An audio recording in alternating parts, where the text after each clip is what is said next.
Hai, Assalamualaikum warahmatullahi wabarakatuh. uh, A'udzubillahi minasyaitonirrajim. Bismillahirrahmanirrahim. Alhamdulillahirabbil alamin wa bihi nasta'in wa ala umuri dunya waddin wassalatu wassalamu ala sayyidina Muhammadin wa ala alihi wa sahbihi ajma'in.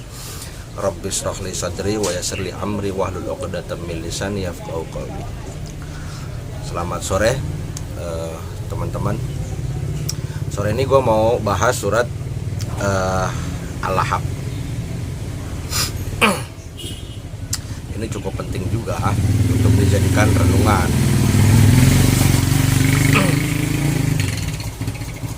Menurut ulama, ayat ini turun berkenaan dengan ketika Rasulullah atau Nabi Muhammad SAW itu mulai berdakwah kepada orang-orang, mulai terang-terangan berdakwah. Jadi fase terang-terangan berdakwah. Jadi kan fase pertama itu sembunyi-sembunyi, kemudian ada turun ayat sampaikan kepada manusia, artinya terang-terangan. Nah, suatu hari Nabi Muhammad SAW ini memanggil orang-orang ke atas bukit. Jadi karena yang memanggil Nabi Muhammad, semua pada datang. Kenapa? Karena Nabi Muhammad terkenal dermawan, jujur, amanah, adil, ya kan? Jadi Nabi Muhammad SAW itu adalah tokoh yang disegani karena akhlaknya. Jadi mereka nurut, datang panggil. Lalu Nabi Muhammad bilang, apakah kalian percaya kalau saya bilang di balik bukit itu ada musuh mau menyerang gitu? Mereka percaya karena kesaksian mereka bahwa kami tidak pernah mendapati engkau berbohong. Nah, barulah Nabi Muhammad menyampaikan bahwa setelah kematian itu ada pengadilan Tuhan, ya, akan diadili. Ya, ajaran Islam lah disampaikan. Nah, yang paling keras membantah, yang paling keras marah-marahnya itu Abu Lahab. Abu Lahab berkata, taballaka, apa itu,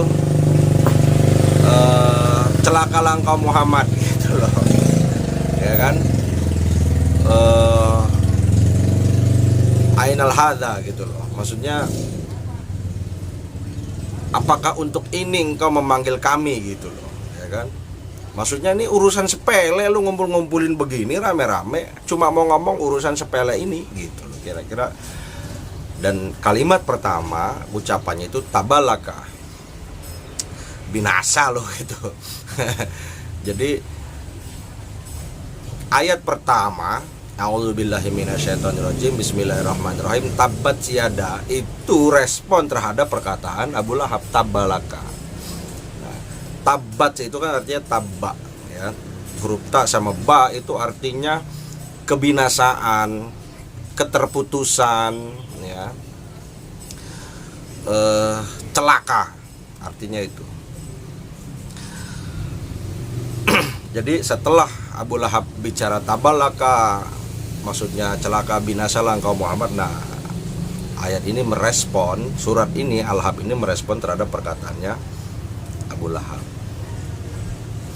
Tabat siada, binasalah, celakalah.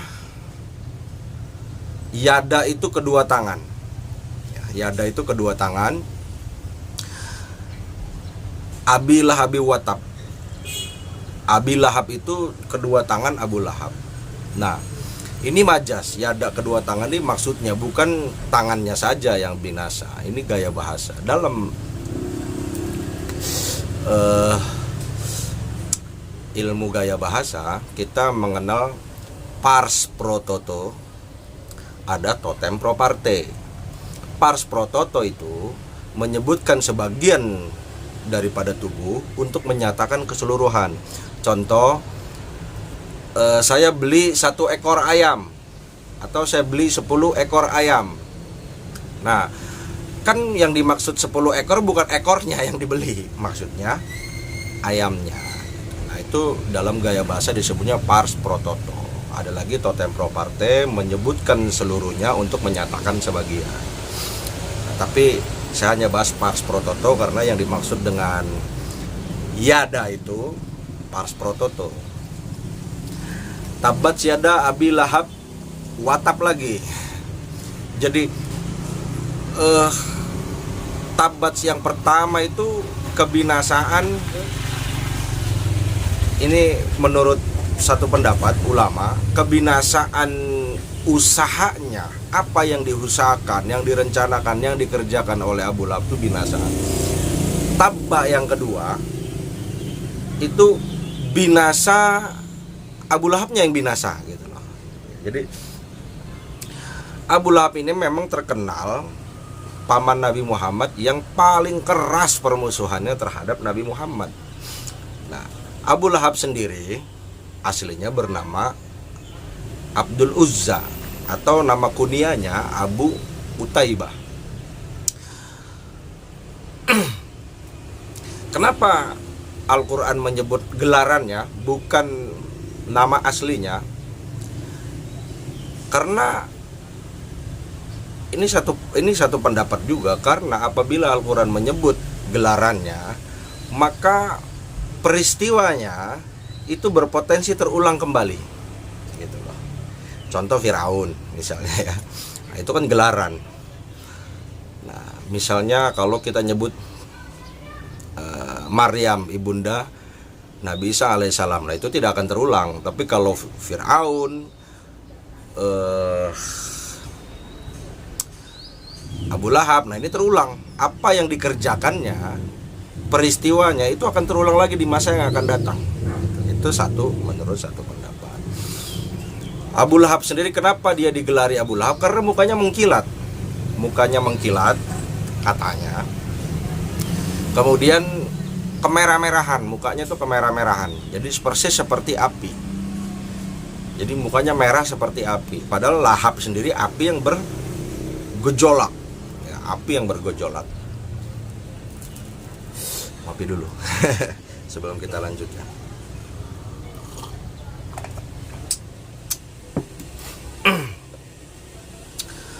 Ma'agna, ayat kedua, ma'agna. Ma itu berarti mengingkari, maksudnya tidak berguna. Ma'agna, tidak bermanfaat, tidak berguna hartanya.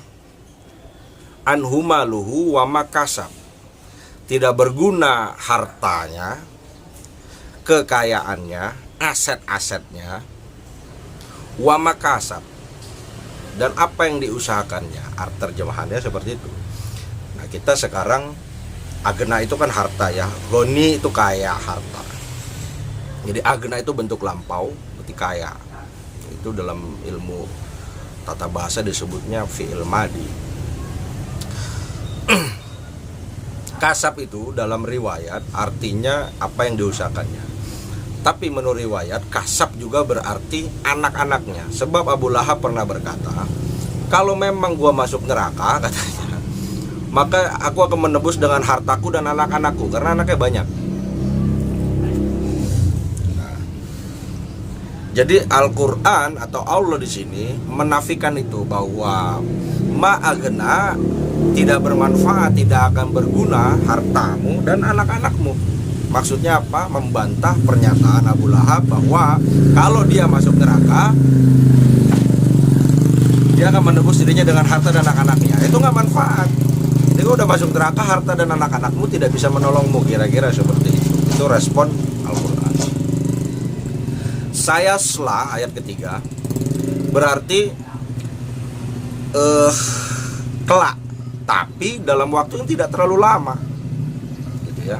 Menandakan sementara saja. Sayasla itu kelak, tapi tidak terlalu lama. Sayasla naro, masuk neraka. Dalam anaro itu api, itu neraka. Rongda talahab, dalam api yang bergejolak, sesuai dengan gelarannya lah, api yang bergejolak. Api kalau udah bergejolak kan seram tuh bunyinya ya. Wamro'atuhu hammalatal hatab, Ayat keempat, wa mro'atuhu, dan istrinya pembawa kayu bakar. Wa mro'atuhu hammalatal hatab. Hammalatal hatab ini diterjemahkan membawa kayu bakar. Menurut sebagian riwayat, memang istrinya suka mencari kayu pohon namanya masad untuk dibikin tali. Nah, ada juga yang mengartikan ini gaya bahasa. Maksudnya hammalatal hatab adalah istrinya ini pembawa kayu bakar, suka ngompor-ngomporin orang, ya, suka menjelek-jelekan Nabi Muhammad, suka memfitnah Nabi Muhammad, yang mengatakan Nabi Muhammad itu orang kere, orang miskin dan sebagainya gitu loh. Jadi hammalatal hatab bermakna itu. Ada juga bilang meriwayatkan hammalatal hatab beneran bahwa istrinya Abu Lahab ini suka ke gunung untuk mencari kayu bakar, ya, untuk kemudian digunakan. Jadi istrinya ini suka ngerakit kayu dan tali sabut, dibikin duri-duri. Ketika Nabi Muhammad itu lewat sholat subuh, supaya terinjak duri itu gitu. Fi jidiha hablum mim masad. Jadi jid itu berarti leher. Jid juga bermakna, kalau ada leher cewek yang indah, ada kalungnya, kalung bagus itu, ada perhiasannya, itu juga disebut jid. Nah, ini bermakna, sebagian riwayat ulama mengatakan bahwa istrinya Abu Sufyan ini yang bernama Ummu Jamil, atau nama aslinya Arwah binti Harb binti Umayyah, ini memang punya kalung yang bagus di lehernya. Dan dia pernah berkata bahwa dengan kalungku ini aku akan melawan Muhammad, menghalang-halangi Muhammad mengajarkan agama barunya. Nah, hablum mim masad itu, masad itu tali dari sabut. Jadi masad ini satu pohon dari Yaman yang kokoh kuat, yang kemudian bisa dibuat tali, ya, bisa dibuat tali-tali. Nah, maksudnya ini nyambung dengan keterangan sebelumnya bahwa memang istrinya Abu Lahab ini suka mencari kayu, kemudian mencari masad, ya, membuat tali, kemudian membuat duri, supaya ketika Nabi Muhammad sholat subuh, kan sholat subuh itu gelap ya, masih gelap gitu, ketika Nabi Muhammad jalan terinjak duri gitu. Nah, ayat tentang istrinya Abu Lahab ini, atau untuk Ummu Jamil ini, atau Arwah binti Harb ini, memang juga laknatan juga dari Allah terhadap istrinya Abu Lahab ini. Jadi dua-duanya akan binasa. Nah, sejarah mencatat memang pasca perang Badar, Abu Lahab itu sakit, ya. Abu Lahab itu sakit lepra atau kusta, sehingga badannya pada gini ya, copot-copot anggota tubuhnya. Orang sampai takut deket-deket dia karena takut tertular. Kemudian mati. 3 hari mayatnya didiamkan karena orang takut tertular. Akhirnya di tempat tidurnya itu, di bawahnya itu digali lubang, kemudian jasadnya jatuh ke bawah, dikubur begitu. Nah, itulah akhir hidup Abu Lahab. Jadi surat ini saya simpulkan saja. Pertama, surat ini menandakan mukjizat dari Al-Quran. Kalau Al-Quran itu bukan firman Allah, bukan firman Tuhan, maka Al-Quran bisa saja keliru. Abu Lahab tidak binasa, tidak celaka, tidak mati dalam waktu dekat. Tapi ternyata ayat ini kenyataan di masa yang akan datang. Beberapa tahun setelah turun ayat ini, tidak lama lah, 2 atau 3 tahun, Abu Lahab setelah kalah dalam perang Badar dia sakit, kemudian sakitnya parah sehingga orang nggak mau menjenguknya, nggak mau merawatnya karena takut tertular, kemudian mati dalam keadaan hina. Yang kedua, bukti surat Al-Ahzab adalah bukti mukjizatnya Al-Quran, artinya kebenaran Al-Quran. Ayat ini memvonis Abu Lahab itu tidak akan masuk Islam. Ayat ini memvonis Abu Lahab ini akan terus memusuhi Nabi, tidak akan masuk Islam, dan dia binasa gitu. Kalau Abu Lahab ingin membuktikan kesalahan Al-Quran, mudah saja sebenarnya buat Abu Lahab. Dia masuk Islam. Kalau dia masuk Islam berarti Al-Qurannya salah. Dan ayat ini bertahun-tahun, 2-3 tahun setelahnya. Jadi Abu Lahab punya waktu 2 tahun untuk membuktikan kalau Al-Quran itu salah. Kalau dia masuk Islam menjadi pengikut Nabi Muhammad, Al-Qurannya salah gitu loh. Tapi sejarah juga mencatat ternyata Abu Lahab tidak masuk Islam, bahkan memusuhi Islam sampai wafatnya, sampai matinya gitu.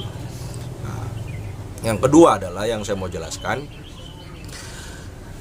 kita tidak perlu takut kalau ada orang, siapapun dia, dulu, sekarang, atau untuk masa yang akan datang, kalau ada orang yang coba-coba memusuhi Islam, memusuhi ajaran Nabi Muhammad, kemudian dia menggunakan hartanya, menggunakan waktunya, menggunakan aset-asetnya, menggunakan kecerdasannya, menggunakan segala yang dia punya untuk menghancurkan ajaran Nabi Muhammad SAW, dia binasa, dia celaka, dan sia-sia.